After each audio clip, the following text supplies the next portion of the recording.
Hi, പത വെച്ച് അപ്പം ഉണ്ടാക്കിയിട്ടുണ്ടോ? സോപ്പും പതയല്ല കേട്ടോ, അരിന്റെ പത വെച്ചിട്ട്.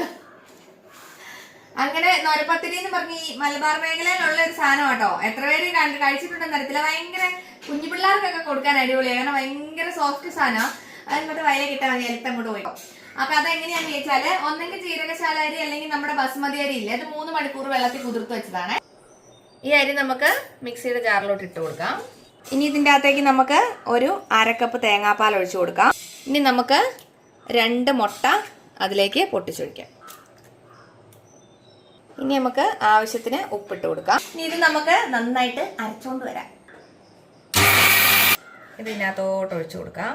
ഇനി നമുക്ക് ബാക്കി ഇരിക്കുന്ന തേങ്ങാപ്പാലും കൂടി ഇതിനകത്തോട്ട് ഒഴിച്ചു കൊടുക്കാം. ഇത് നന്നായിട്ട് ബീറ്റ് ചെയ്ത് പതപ്പിച്ചെടുക്കാം.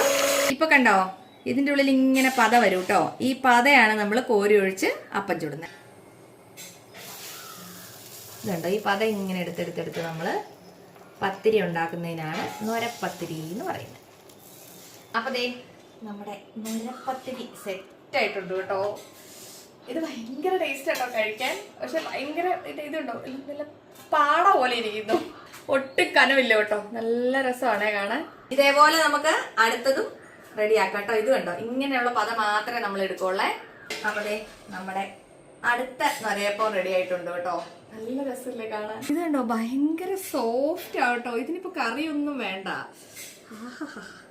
ഇതിങ്ങനെ ഇങ്ങനെ എടുക്കുക കണ്ടോ, അത്രേ സോഫ്റ്റ് എന്ന് പറഞ്ഞാൽ അത്രേ സോഫ്റ്റ്.